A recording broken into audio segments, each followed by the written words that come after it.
Hello दोस्तों, आज मैं आपको बताऊंगा कि जो अपना कुंभ है, कुंभ के पीछे क्या पौराणिक कथा है और कुंभ क्यों मनाया जाता है और कुंभ 12 वर्षों में ही क्यों मनाया गया है इस बार और क्यों मनाया जाता है। अर्ध कुंभ कब लगता है, पूर्ण कुंभ कब लगता है। तो कहानी के अंदर अंत तक बने रहें एंड वीडियो को सब्सक्राइब करें। तो पौराणिक कथा के अनुसार जब समुद्र मंथन चल रहा था तो मंथन के अंदर कलश निकला। कलश निकलते ही देवताओं के अंदर और असुरों के अंदर होड़ मच गई कि सबसे पहले इस अमृत को कौन पिएगा और यानी कौन ग्रहण करेगा।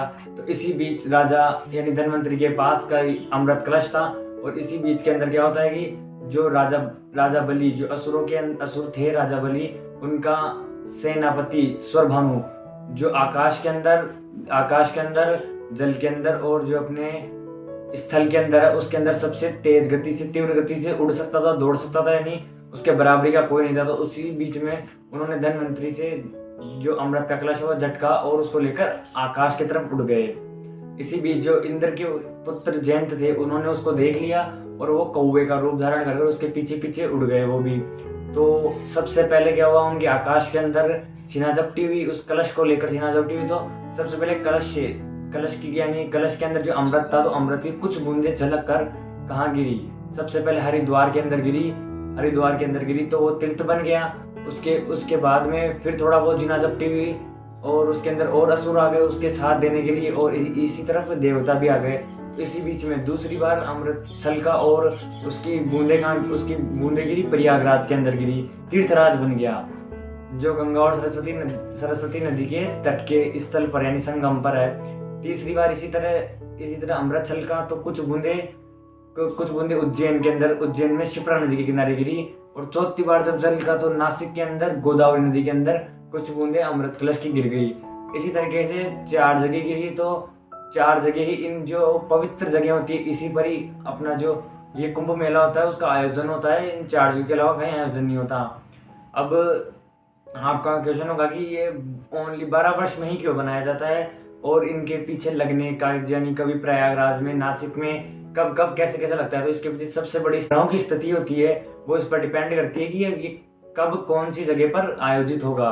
तो हम इसके अंदर सबसे पहले इसके अंदर चंद्रमा की, सूर्य की और बृहस्पति, इन तीनों ग्रहों की स्थिति को देखते हुए ये आयोजित होता है। सूर्य और चंद्रमा जब मकर राशि के अंदर हो और बृहस्पति जब वृषभ राशि में हो तो ये प्रयागराज के अंदर होता है। इसी के साथ ही सूर्य मेष राशि में, बृहस्पति कुंभ राशि के अंदर हो तो ये हरिद्वार के अंदर आयोजित किया जाता है। जब सूर्य सिंह राशि में और बृहस्पति भी सिंह राशि के अंदर हो तभी उज्जैन में आयोजित होता है। और लास्ट अंतिम यानी चौथे स्थान पर कब आयोजित होगा, यानी नासिक के अंदर कब आयोजित किया जाता है, जब सूर्य तो सिंह राशि में हो और जो बृहस्पति है वो कर्क राशि के अंदर हो तभी नासिक के अंदर आयोजित किया जाता है।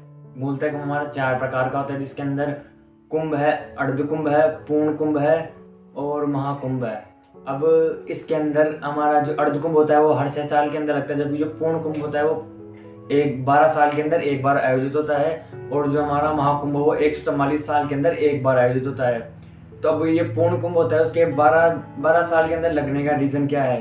तो इसका रीजन ये कि इंद्रदेव के पुत्र जयंत थे तो उनको असुरों से जो अमृत कलश था वो लाने के अंदर 12 दिन लगे थे और देवताओं का एक दिन हमारा 1 साल होता है। तो 12 दिन उनके हमारे 12 साल यानी कंप्लीट जो कुंभ होता है वो 12 साल के अंदर इस वजह से लगता है। और इस बार का कुंभ खास क्यों है, इसके पीछे का कारण ये है कि 144 साल यानी 12 पूर्ण कुंभ पूरे हो चुके हैं। इस बार जो प्रयागराज के अंदर लगा है वो बहुत बड़ा महाकुंभ। इसके अंदर आपके जाने से जो पाप वगैरह होते हैं, जो भी आपके श्रद्धा मानी जाती है, सब कुछ आपकी जो आस्था होती है वो कंप्लीट हो जाती है। और अगर आपको मौका मिले तो आपको इसमें जरूर जाना चाहिए। और इसके अंदर धार्मिक मिलन होता है। ये एक हिंदू संस्कृति का बहुत बड़ा, विश्व के अंदर एक विख्यात मेला बनाया जाता है ये। तो आपको इसमें एक बार जरूर जाकर आना चाहिए। इसके पीछे की जो सारी पौराणिक कथाएं हैं ये थी। तो आई होप आपको वीडियो अच्छी लगी होगी, पसंद आई होगी। तो वीडियो को लाइक करें, कमेंट करके बताएं कि आपको वीडियो कैसी लगी पौराणिक कथा के अनुसार और चैनल को ज़्यादा से ज़्यादा सब्सक्राइब करें, सपोर्ट करें। धन्यवाद।